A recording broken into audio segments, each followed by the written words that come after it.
In any union family, differences of opinion are not just inevitable, they're part of what keeps the organization sharp, accountable, and alive. Within the flight attendant community, these differences often surface when it matters most at the bargaining table and at the ballot box. In today's episode, I'll be digging into the recently announced tentative agreement reached between the Association of Flight Attendants and its employer, United Airlines. Now, while some members view this agreement as a step forward, others feel like it falls short of addressing the core issues impacting their daily work and long term stability.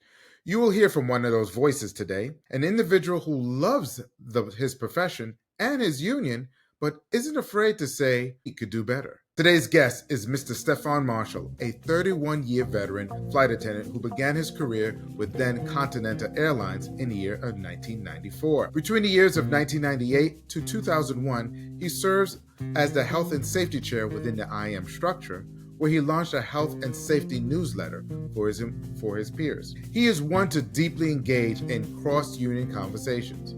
On many occasions, he has attended flight attendant conferences in Washington, D.C., where unions gather together, including the IM, the TWU, the APFA, and AFA, collectively address the health and safety issues across the industry.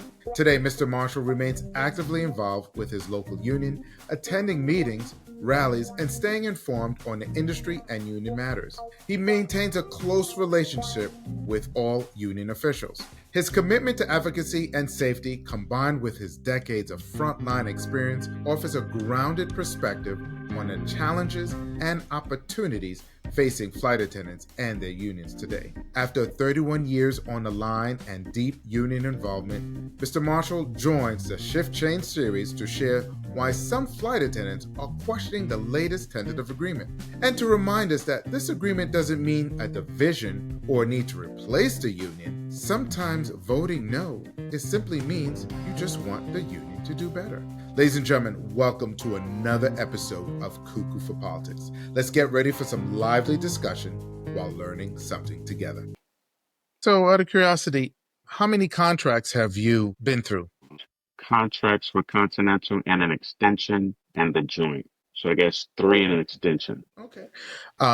When you mean extension, is what does that mean? That was on during the pre-merger days? This was during the representation election. I know that Continental had voted on an extension to just extend our contract until the rep election or the joint contract was I solidified. see. I see. I see. Okay. Okay. I didn't know that. Okay. All right. I didn't know you had an extension. All right. So this would be classified as your fourth contract. I guess you could say that. Yeah, Yeah. call it the extension. That's why I Yeah. said three and an extension.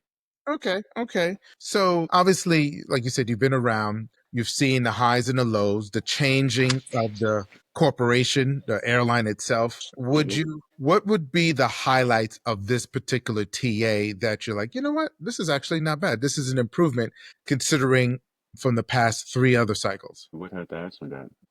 I guess boarding pay would be Okay. one. The extra holiday, although I wish it was a different holiday than Halloween, but extra holiday. I guess also the keeping of the bonus pay is another word. My brain ain't working right now. It's between the 75 and 110. I think we kept that.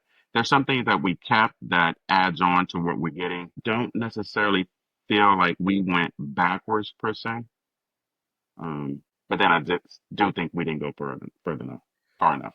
No, that's fair only because you can everyone could focus on the negative, something they wish they had, Mhm. but there's positives in everything, usually good and bad. So you did mention the Halloween. Well, I know Halloween, but you know what? According to from the interviews from the other leaders, they said Halloween is like a higher absentee rate than other holidays outside Christmas, and but it's even more so than Thanksgiving, which I find. But I Oh guess wow. there are some parents who want to participate either with their children or their own life. As far as how, Right. that's why they made that as an incentive. Because I was shocked to hear that. I do like the fact also that the reserves can pick up on the days on as opposed to the days off. Because days off, you just end up giving a lot of your time back to the company. The fact that you can eat up your reserve days and you can get off of dealing with scheduling, I think is a plus. And I know that that's one of the things that I had spoke about in another road show because that was something that the Continental contract had back in the day. No, that's true too. I've spoken to a flight attendant with 3 years seniority, 3 years. And I asked her, where are you going? She said she was going to Venice. I'm like, wow. She says, oh, wow. I said, I was happy for her. I said, but you know, when I was 3 years in, I never even knew what international was. The only international I knew was what, Canada? Or That was, Mexico. yeah, yeah, exactly. I'm like, wow, she's going to Venice. So there has been some improvement since our time Yes. for the reserve pool again. So it's good. And like I said, you can always focus on the negative, but there's definitely improvements in certain sections of the contract. We could go further, but I know you really wanted to talk about other issues that you had some reservations that you wish the union leadership was able to get this from the company. So before, I don't want to keep talking, let me ask you this. What are like 5 bullet points? Because there's 400, 87 pages of the contract. What are your 5 bullet points that you wish no, not the company, but the union was able to obtain for the members? My number one bullet point is contract or penalty pay. It was something that we did have back in the Continental days, and I think that penalty pay is very important in order to keep the company from continually violating a contract, which is something that happens consistently right now. I think with penalty pay, it would make them not drag these contracts out. That's one. My second big issue is the mandate to check CCS after every deplaning. I did bring this up in the roadshow, and I know that Ken had said that it's written in the reassignment section. So my issue is with the wording of it is that it doesn't explicitly say this is for reassignment purposes or this is for irregular ops purposes, right? So if you are familiar with how the company has reinterpreted voted on items within the contract, then I'm very skeptical of them just keeping it within the irregular ops or the reassignment section, right? And then also the mandate, what that does is it transfer responsibility from the company onto the flight attendant. Because, from my opinion, I think it erodes the integrity of the pairing. So, if after every deplaning you could possibly be reassigned, then why pick up a pairing? Like, how do you ensure the integrity of that particular pairing? Right? Even in an irregular operations situation, which I just had several of them within the last week, you know. So that's another issue for me. And then for me, the contract isn't industry leading, right? So it matches Delta for the first 6 years, and then it kind of mirrors Americans for the rest. And you might at top out, I believe it's right around 75 to 80 cents above American, and that puts us at industry standard. That's not industry leading. 26%. For me, I was looking for at least a minimum of 30 and I would have been okay. Leading means that you lead, right? So if our CEO can lead by a large margin in his total economic package, and our pilots lead with their total economic package within their field, then I think the flight attendants should also be the same, right? So had they came in at like 85, 86, probably none is the word would be out of me. So just being a few cents above the average is not industry leading to me. That's status quo. That is average. That is middle of the pack. I guess the ground pay, because we ran on ground pay during the day of actions, and I went to several day of actions. We had signs for ground pay, ground pay, ground pay, and then the first webinar. I think I was in Nice, France, when I was on the first webinar, and it just wasn't even mentioned. Right? They talked about ground pay. I mean, boarding pay, but they didn't even mention anything about the ground pay, and I just thought that omission was glaring to me. And it just seems as if pressed on the issues of why we didn't get something, the general response is, oh, the company wouldn't budge, or the company wouldn't budge, or the company wouldn't budge. But from my perspective, that's why we have a union in order to either get the company to budge and or fight to better the work environment and the workplace for the membership. Okay, what was 5? I'm taking notes because I have That's okay. options on each. So you listed 4. What's the 5th one? The fifth one, well, I might even have a sixth. And the fifth one would be, um, well, I do have six. The fifth one would be no sit rate, right? And I think if you're doing pattern bargaining, which I know they tout pattern bargaining is a good deal, but if you look at pattern bargaining and American and other carriers, I think Alaska has it, to where if they sit after over 2.5 hours, they get some type of pay. Now, I'm not asking for full pay, but maybe holding pay, but something to pay for our time. Like I just recently had a cancellation. I was supposed to go to Paris. That was canceled. Then they put us on the delayed trip, which was delayed, which they pulled the crew off before they actually went illegal to put us on there. And then we set for another 4 or 5 hours. And all that time is unpaid. It ended up being about 6 hours that we didn't get paid. And eventually the flight canceled. So we got pay protected. But for those 6 hours that we were dealing with irregular ops and mechanicals, we didn't get paid anything extra. So I think that sick rig time is very important. I also think that they also should have fought to get the hotel rig that they got. So say for instance, during the regular ops, it can sometimes take it has taken in the past up to 8 hours and sometimes 12 hours to get hotels. I think at a certain time period, there needs to be a penalty. So I think a way to ease in the penalty pay was to get to those two things, and then you can build off of that, right? But we didn't get those two things. Also, if you're talking about the total percentage, it's 40% over 5 years. Well, if you divide that by five, that's just 8% a year, right? So then if you factor in, I think I brought this up at the show too. If you factor in, it's taken 4.5 years now. I think it'll be 5 years in December.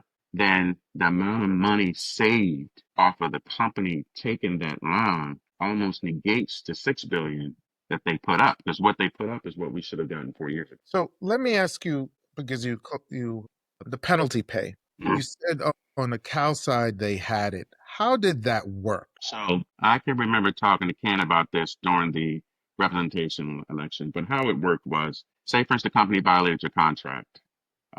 So say for it was non-economic. I'm not talking about if the company owed you money and they didn't pay you, and then you put in a grievance and you get paid the value of what they owed you. But say for instance, I can't think of anything off the top of my head as far as like an egregious violation of the contract. So then you will put in a grievance, and if the grievance was won, then you had an option of getting 5 hours of pay, or you got a coupon drop to drop a trip. It was your choice which one you wanted to pay. You Now, wanted to take. So no, so okay, so it would reward the individual, but yes, the scheduler could also violate the contract the next time around for another flight attendant then. So true.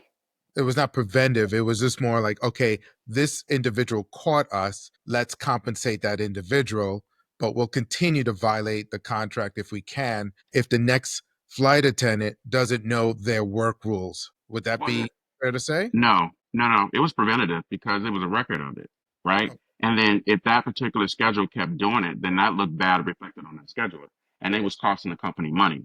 So if this individual scheduler is costing the company thousands of dollars, then you can rest assured that they would put a stop to it, right? okay, And so so it didn't necessarily keep them from trying to get over on the flight attendant. Of course, any scheduling department hopes that the flight attendant doesn't know their contract, right? It happened in the Continental side, but at least you got some type of compensation for it, and enough of that same issue costing the company a certain amount of money stop that violation per se from happening on a consistent basis. I'm curious if it was so successful on the continental side, and then when it came to the joint merger, the people Mhm. who represented the continental flight attendants in that joint merger, why wasn't they able to keep that provision in there so we would have it in the merge operation? I'm curious. Well, that's something you need to ask Ken Diaz because it was fought for, right? And so I can remember having a personal conversation with Ken about this particular issue. And so what usually came up was it wasn't written in a continental contract, or it was said that it was just a gentleman's handshake, right? And Oh. so past practice do hold up in court. Continental have been using that for at least 20 years plus. Mm. Time to fight for it was really during the joint. It's harder now because we're talking 15 years since the merger, and so we've gone 15 years without it. Mhm. Right? So this is something that I have been speaking about publicly and vocally with the union leadership, and why it wasn't fought for then. And I was a uh, ardently vocal about trying to keep that provision because I saw the harm that could come if we didn't keep it. No, Right. So I think the violations now, the contract is just egregious without it. No, I could concur. I wish that provision was still there. At least it would be some sort of satisfaction for the individuals who wear their contract. Now, we understand there's human error. I mean, sometimes the Mhm. schedule like, oh man, I can't because they're new. There's a high turnover, and we get that. But you do have season schedulers who take advantage. And granted, sometimes you can't catch it, but there's so much going on at that time. So I could see I where. think they prey on the fact that flight attendants don't know. And when I come across new hires, one of the things that I try to impress on them is to learn your contract, right? Learn how to make this job work for you and you not work for it. Yeah. Learn what your protections are and what they can and what they can't do, and then just be professional when you're applying it. So I remember asking Ken about this too, and his explanation was the company was not agreeing to any penalty pay per se because no other labor group also has it. So they're now, since that was already taken out, the company present day is not going to be interested in having that sort of provision in there. But they were able to get an arbitrator on certain cases. So my understanding is the company, when the union is dispute an issue, it has to go through an arbitration process, which is money paid out versus a lengthy grievance period. So now it's expedited, and that money the company has to pay out for that arbitration because you have to hire a firm and they have to go through the whole process and everything. So I guess sort of like a backdoor arbitration, if you follow, but it's not what you what it sounds like, because I never had that provision before, but it sounds like what you had under the continental side was not But only it doesn't. warning. That scenario doesn't make the flight attendant whole, Yeah, yeah, I see what you're right? saying. It doesn't compensate the flight attendant for being violated. It's almost like flying down grief later, and so it just really tamps down the morale when you're constantly not feeling valued Hmm. for the job that you do, and you have people that are intentionally violating or the contract or intentionally sending you out short crew. It's just too many things that's going on that will help alleviate. Agreed, agreed. That's a good point. The next point you mentioned was CCS notification, Hmm. the 7Q reassignment. Now, my understanding is that only applies to when your pairing or the schedule that you have falls apart. And that could be domestic or internationally. That could be you misconnect. That's when the CCS notification will come out. It's not when you have a regular scheduled flight and nothing is going wrong. So therefore, the company, there's no need for you to keep checking your CCS notification. So that's how I understood it, and that only applies to the 7Q reassignment when it happens. And there's a plus side to it too, is just that when your cancellation's known ahead of time, then that 4 hour window of reassignment starts earlier than later. So that is a plus. Yes, I can see that, but as I stated earlier, that paragraph should read specifically for that, right? And it doesn't. Yes, it's in the reassignment section, but when you start to read that sentence, it doesn't say this provision is explicitly for this section and cannot be used in other sections. And if you are familiar with how this company reinterprets our contract, I can see them abusing that section of it. Well, while you're thinking, it made me think of, if there is a disagreement between the two parties about the interpretation of the language of the contract. To my knowledge, this is the first time that in this negotiating process that a note taker was inside the room taking notes. The company had their note taker, but the union had their note taker, and they made sure everything on the record was clear. Therefore, if there's a dispute going forward, they could refer back to the notes in the meeting room to say, this is what we said on the union side. This is how it was interpreted. This is how we agreed upon. Versus in the past, I believe there was no notes taken, or if there was notes, there was no one person dedicated. It was up to the negotiator, him or herself, to write down the little notes. And sometimes that's also a challenge when you're talking as well as writing notes at the same time. So I think on this end, if there's a dispute, because this is new, the CCS notification, it's new Mhm. for us, for our work group. But if there's a dispute, which there probably will be, at least the union has a resource as far as a note taker. That's helpful. Remember in the TA, from my understanding, I think it also says that flight attendants are responsible for acknowledging all priority messages, right?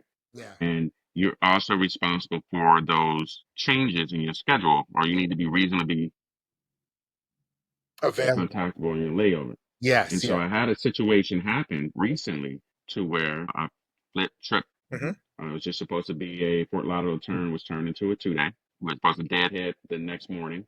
We went out to dinner once we delayed, and during dinner, our deadhead canceled the next morning. We didn't get a call from scheduling. I didn't take my link with me because I was out to dinner. We only noticed because one of the new hire flight attendant's friend had called because they looked at the United app. And then she looked at her schedule. And then, so reasonably contacted. What happens if that was changed to, and it couldn't have been changed to earlier flight because it was Saturday. What if they was a later deadhead and it was changed to earlier and we're out to dinner and we're drinking? That could then potentially put me in a situation to where I might be ineligible to work. Or what happens when they call the room under the new TA and I don't answer? I have 15 minutes to call them back. And if I don't make contact then, the company then has two attempts. And after the second attempt, it's automatically acknowledged the pairing change.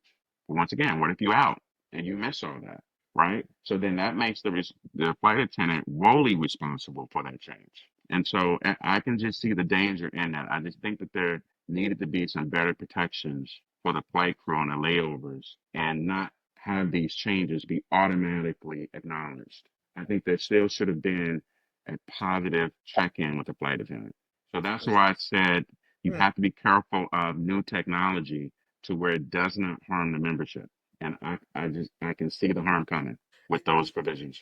Yeah, no, I can understand the concern because that is true. You're on a layover again, regardless. You have your duty time. You already know that you have either 18, 24, 36 hour layover. You have that. Mhm. So you're hanging out and you're not obligated to carry your company phone with you, company device, and you're not obligated to stay in your room. You're just obligated to make sure you're there for pickup for the next day. So Mhm. I could see where that concern could be.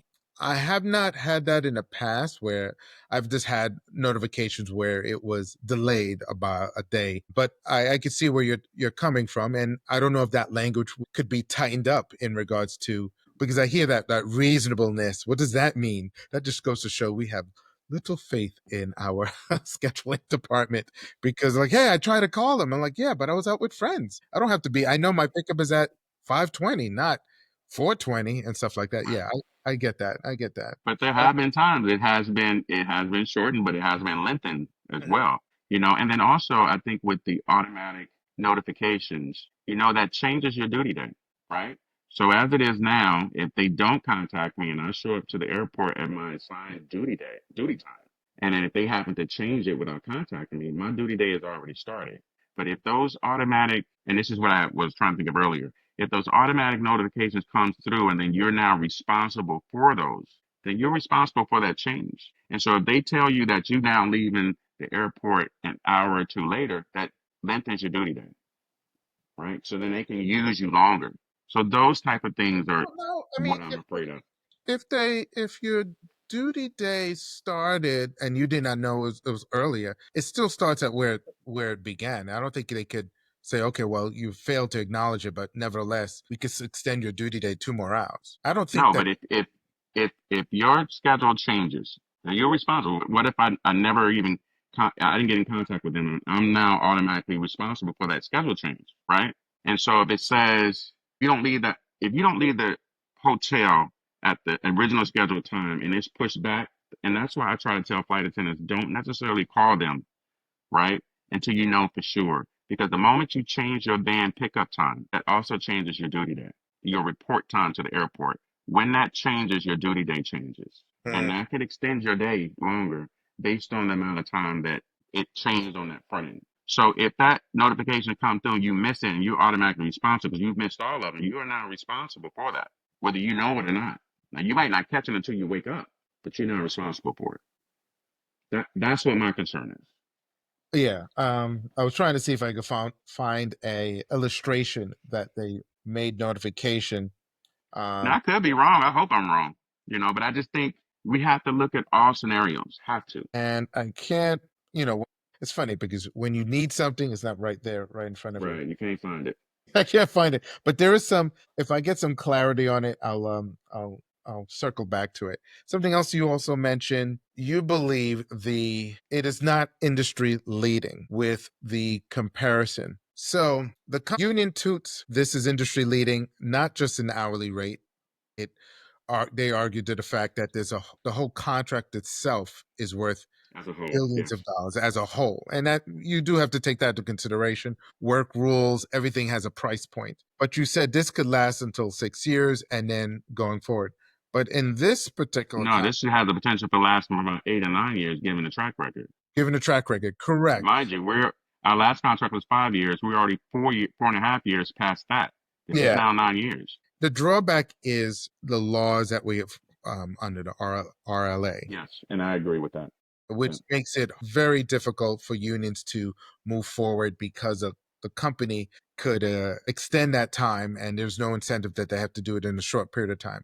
The only difference is in this particular TA, my understanding is that 1 year before the contract expires, that there's an opener where the company and the union are now talking a year before. And talking with Ken, you heard that interview, he says that the union has to change its way it's conducting business in a sense that in the year before the contract expires, they have to survey their rank and file and make priorities what that is as far as what their interest is, and then start negotiating so it could go back to the timeline of a shortened time period, which I think is a factor, which is a bonus. But do you think the union misled the rank and file by saying industry leading when you feel like it's not? Yes, I do.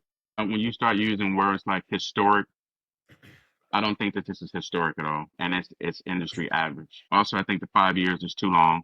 It should be a 4 year contract. And if you're going to have a year opener, I think the surveys need to come before the year is up, before that last year, so that when the year hits, you're ready to go. Okay, and I can understand that. We'll see how that goes. Again, this is new for the organization to start earlier and assess what the pool is, what the rank and file wants. Because one thing I find is like when he was discussing with me what priorities are, like the meal counts, I never thought that would be a priority. But I guess the time of that survey, having your own meal or securing a meal was a priority for crew members. So Well, I think, I fly international a lot as well as you, and I just think all they have to do is just separate our meal count from the customer count. Yep. Right? I don't think every flight attendant need to be able, well, to individually get your own meal, but our crew count should be separate, should just never have been included into the customer count. That should be two totally separate counts. And that would have solved a lot of those problems. One thing I did You know, see is that if the meal is not there when we deadhead, that we would get a meal allocation into your check. that's good. If they fail to provide it for you, you would get that. You just have to, fill out a help hub, I guess. I do want to go back, touch on something else we briefly talked about. The Railway Labor Act. I really, really, really wished the coalition flight attendant unions would have been lobbying to change this some years ago. I think now that we're talking about it at a contract year is too late. And I'm not even just putting it on AFA. That's AFA, APFA, TWU, Teamsters, all of them. Because they don't just represent flight. The Railway Labor Act does not just pertain to flight attendants, right? And I think all the airline unions that are under that Railway Labor Act should be lobbying to change those rules, which haven't been touched since the 20s and 30s, right? Because it harms the industry. I believe, I mean, you're right. Now we're going on to a national scene, but there was a PRO Act. I remember attending a CWA convention. At the time, it was Democratic candidate Barack Obama who says, I will sign it into law if you give me the PRO Act, which would make it easier for members to sign a card and join a union. Again, we're talking about 2006, 2007, 2008. He was advocating just bring it to my desk. So there have been advances by the union to get to move things forward, but what has stopped is somewhere in Congress in the chain, whether it be in the House of Representatives or whether it be in the Senate. And that is the drawback because you have congressional leaders who are in there who are making sure, who are being heavily influenced by corporations, particularly in the airline industry, to prevent any type of advancement in labor laws. So this is what we're dealing with. I hear your point. I believe unions have been, but they've been blocked. Also, you have to say some of our members get distracted by other things. So they will vote for a particular candidate that will say one thing, but actually they don't hold that They person do accountable. another. Yeah, Right. yes. So that is a drawback to it all. So I hear what you're saying. We definitely need to. That's why I think the unions for so long have been doing the same playbook. And what I've heard in the previous episodes with both union leaders, Sarah and Ken, is that AFA and other unions have to change their format to be more strategic because Oh, no doubt, definitely. the political climate seems to be very unfavorable to Well, labor. the company has changed, right? The company's not playing by the same playbook from 10, 15 years ago, right? No, So we not have at to be all. able to change and adapt just as quickly as they do. 100%. And I just read just recently that the president is weakening the National Labor Relations Board that Yeah, I was saw here. that too. Yeah. So again, the political tide is real, and it's we're trying to adapt and adjust. So this is also disheartening, but you don't give up. You just keep moving on. No. I and I want to say I don't think that this is a terrible, terrible, terrible TA. I do think that there's some language in it that needs to be tightened up. I am fine with it going back and being reshuffled and that language tightened up. I just don't want to go 10 years of regret because that's a long time to have a regret if things don't turn out right. I hope I'm wrong. I hope I'm wrong. I know You we. know. I guess we got to be hopeful. That's the only thing we can do. But you're ever right. I think most rank and file members, what I've been hearing on the road is people who have expressed themselves that they're either angry yes or an angry no. But there is certain provisions that they do like in this TA. And to your point, they just want some more clarity so they, the individual, the flight attendant, could say, where are you?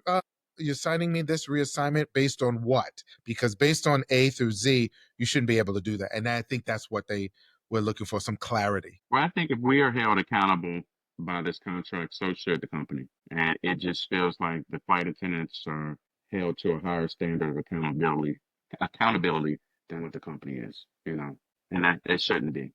That's why I'm hoping that I know the union's been advocating for the certification aspect of it because I think, from a company perspective, they view us as replaceable, whereas a pilots are not as easily replaceable because of the certification process. And AFA has been pushing for that, but again, we're getting resistance within Congress because they're heavily No, influenced. we do have certification. That's what that blue airman No, part is. but I think it's something with where they like there's I think what my understanding is they wanted certain requirements that a flight attendant has to have that meets a certain tier. But I hear we did that FAA reoffered that blue card, yeah. But it was something to that effect. So you were saying something about the ground pay and boarding pay. That was Mhm. not reached. My understanding Well, is ground pay wasn't reached. Boarding pay was, but ground pay wasn't. so you were thinking that we should be able to get ground pay on our sit particular, or were I you was okay with the sit rig, not necessarily. I think people got to be careful of saying I want to be paid from check-in to walk out. the airline would be My bankrupt if that was the case. my viewpoint of it is I think people are going to have to be really, really careful with this new boarding pay because I think the company is really going to crack down with that now that they have to pay us for boarding pay. I think they're going to be extremely stringent on time management and showing up on time, and they're already bad with it now. I could just see them being worse. So sometimes you have to be careful what you ask for, right? Because you Uh-huh. have to take the consequences that come with it. Yeah, So the sit rig was more important to me than that whole time because I didn't see that as being realistic. I understand the sentiment of it, but at least the sit rig. I don't, I can give you up to an hour and a half and 2 hours. Because even with that, you got to be careful because then the ground time will be eliminated. And sometimes you need that hour or two in between the flight to go get something to eat or relieve yourself or whatever it is you got to do to sometimes just recenter your mind back before that mhm. next flight, right? Yeah. No, So, true, true, very true. Yeah, we're human in the end of the day. Yeah, right. yes, yeah. No, 100%. I agree. I agree. And I think with technology, we have to be careful of the human factor not being lost because AI doesn't take that into consideration. Text doesn't take that into consideration about you being tired or fatigued or any of that type of stuff. I remember when we started out. I'm sure we had more of involvement in building the schedules. Do we still have involvement? Yes, but it's so mostly computer programmed where they don't take that factor of No. human fatigue. That's why a lot of flight attendants were even writing fatigue reports regarding on the red eyes, which has Right. been addressed. Something you Well, meant. it wasn't addressed on the front end of it though. You know, you could still come in and have a sit and then do a red eye. And I think that's what people are upset about. Not the back end where they can't give you a trip after your red eye. I think those 3 and 4 hour sit times before a red eye needed to have been addressed and it wasn't. Something you mentioned is that why couldn't we get more of things? I think sometimes with the union leverage, with the day, you and I go to meetings, it's Uh-huh. usually the same amount of people. When there are events, days of actions, it's still the same amount of people. When you're at a domicile or base where there's such a large number of us, but only a handful, I think that's where we lose because there's not much leverage that the union has because we are the union. But if there's I not too agree. many people, it's, how much can the leadership go with? Because if they keep turning around and it's the same five people, there's not much when you're at a base that represents thousands. We're close to what, I agree with you 6,000? 100%. Yeah. Uh, I'm a little disheartened. I haven't seen the latest numbers on the turnout, but if we had a 99% strike vote, then this union vote should be 99%, period. Yeah, yeah, yeah. There is no justification for not voting at all if you were a part of that 99%. That's just my personal view. No, no, agreed, agreed. That's one thing I don't like. Well, not don't like, but I'm hoping this vote outcome, either it goes yes or no, that it has a higher number Right. to give directions to what we want, what we seek, and give emphasis to the union leadership, what's expected. I agree. I agree. Everyone's entitled to their vote. Um, And I don't take that away from anybody, but I do say that everyone should vote because your voice matters, right? It could be that one or two people. I think Mhm. what in the last LACP vote in San Francisco, I think he won by was it 3 votes or 11 votes? It's either 3 or 11. So those individual votes do matter, you know, it matters.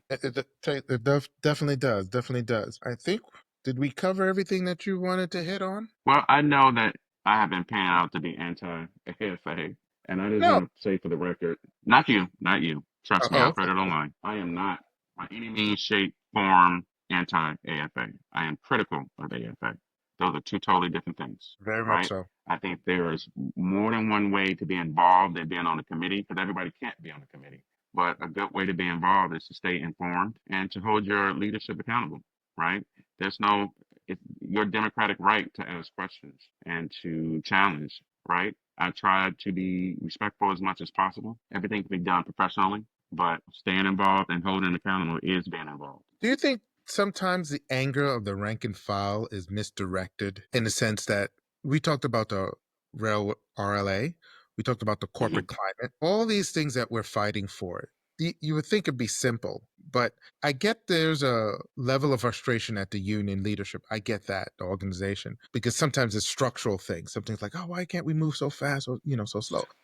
Do you also think it's misguided by lack of understanding of how the process is, and therefore you think it's lays at the feet of the union versus, well, it's the corporation that we're dealing with, or it's the economic issues, or it's the political issues that we're dealing with? There's a lot of branches that are touching on during the negotiating process. I think it's a little bit of both, or all of the above. A lot of blame is on the company. A lot of blame for the company being non-empathetic towards its employees. I think we now have a very hostile and toxic work environment, which wasn't the case for either side before the merger. Yeah. But I also think that the union has the responsibility to be transparent. The union also has the responsibility to admit to their mistakes that they've made. You can't gloss those over and Hmm. think that people are just going to forget. And so then that's where a lot of the anger comes from when people feel unheard, right? Or their issues are not being addressed, right? So that's where some of the issues are. Or if you overpromise and underdeliver, that's also where not a lot of the anger is coming from, right? I think sometimes the bark is worse is less than the bite. Yeah. You know, sometimes I wish the union was a little bit more proactive, right? That last day of action, I thought was brilliant, but I also thought that that was something that should have been done a long time ago, right? I was actually, yeah, I'll leave it at that. Yeah. So No, I wish and things like that could have been done a lot sooner, yeah, and for you those know? who may have So, forgotten, that was when the union members went to I think it was a shareholders meeting or where the CEO no, it was was a present. Polaris lunch. Yeah, it No, it was was a a Polaris product lunch for the product launch. the 789 Yeah, it in was a Brooklyn. product launch, and they came in and disrupted it, and it embarrassed the CEO and the leadership. I thought that was good Yes. too. Yeah, I see that strategically, and maybe that's what it needs to take. That's what it need. You have new ideas But coming. once again, if you're gonna vote 99%, then you got to be down for the chaos Yeah, when or if it happens, right? So that means you can't just fold on the first roll. You gotta walk the talk or talk the walk. You know. yeah. Agreed, agreed. In any event, I think we hit most of the bullet points that you mentioned. I think for some reason I wrote down pay protection. Was that something that you thought we did not get? I know, no, Okay. we still have paper tech, so that wasn't one Yeah, of them. and then hotel. I do wish that instead of just saying downtown, I wish it was more something to the fact of entertainment zone incorporated in that language because downtown, you can go somewhere in downtown close at 5 o'clock once the business is over. So I still think that that's a little vague, Okay. So for in a downtown, nut just saying downtown. in a nutshell, you would be okay if they go back to the table, just refine some of the language, firm it up Yes, so it's clear between the employee and the employer. And yes. you would be very pleased if they had a penalty pay for contract violations. But if it wasn't, that would be okay. If that didn't, you just, oh, No, I that's mean, still no. you, That is a huge, okay, huge stumbling block okay, for me. But I think okay. so. Here's what if we could have gotten the sit rig and the hotel penalty, that was a start to get over the hump. Because that would have been a start to then start to implement some type of penalty pay. What do But you to mean the not get anything, hotel penalty? What do you mean by hotel penalty? so the hotel penalty that American has, so that after a certain amount of time, they get 150% pay. If I'm not mistaken, if they're not provided a hotel, I don't know the hours of it, but if they're not provided a hotel within a certain time period, I do believe that they get 150% pay for that trip. On top of that, versus where we have self help, Yes, right. I see that. If I was in a long duty period, that means if I get the 150 pay, I'm still waiting. In the end, I'm still waiting for hotel. I think I still rather have that. I don't, unless American, you get 150 plus, you could self help. Yeah, but self help doesn't really help anybody, Well, no, it right? It helps. gets you to the hotel. No, it gets you to the hotel sooner, right? But now you're doing the work of the company.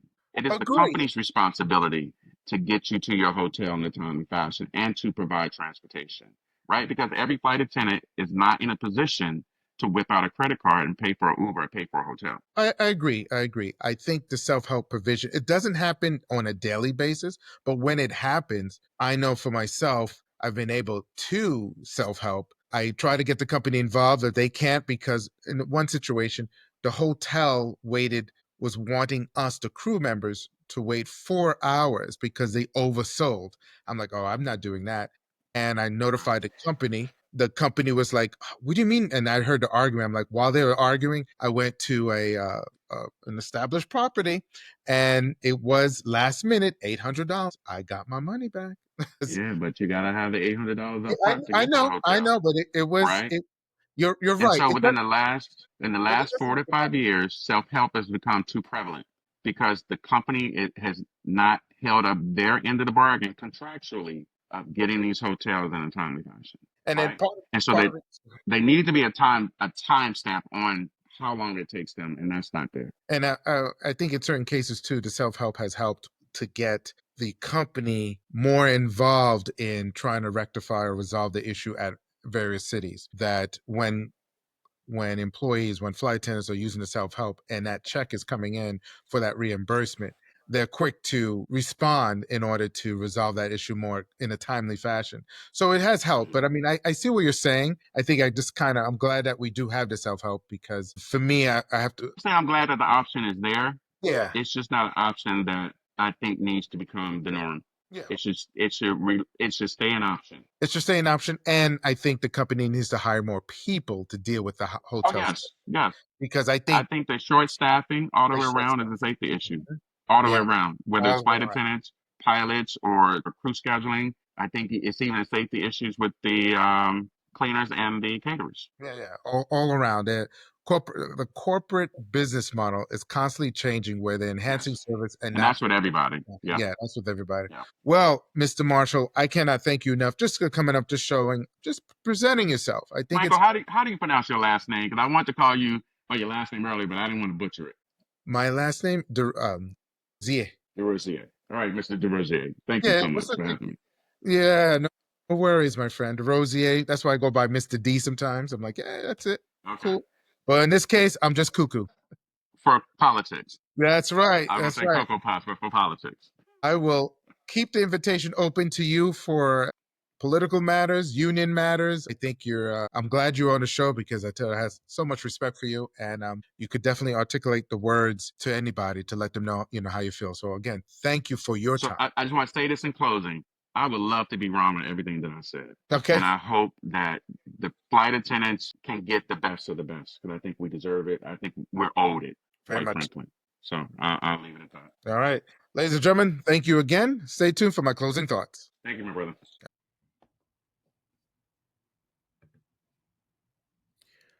First, let me say thank you for listening and joining in the conversation.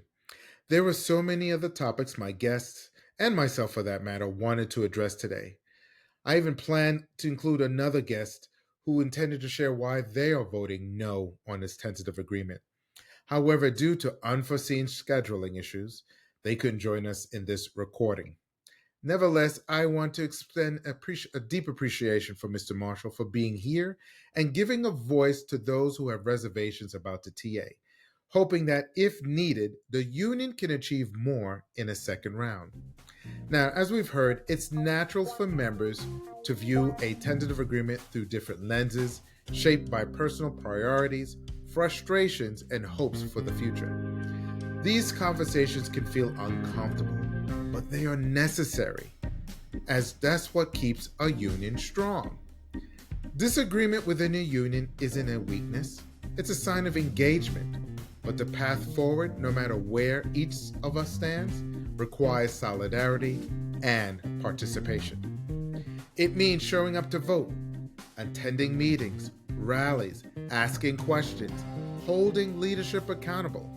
Because the union isn't just a bargaining committee, it's every member, every base, and every flight. Whether you agree or disagree with the direction of this TA, your voice matters. Your actions matter. The strength of our union and the future of this profession depend on it. Stay tuned for the next episode, Shift Change Part 6, Closing Arguments, featuring no other than the negotiator himself, Mr. Ken Diaz. Until then, stay informed, stay engaged, and as always, stay blessed.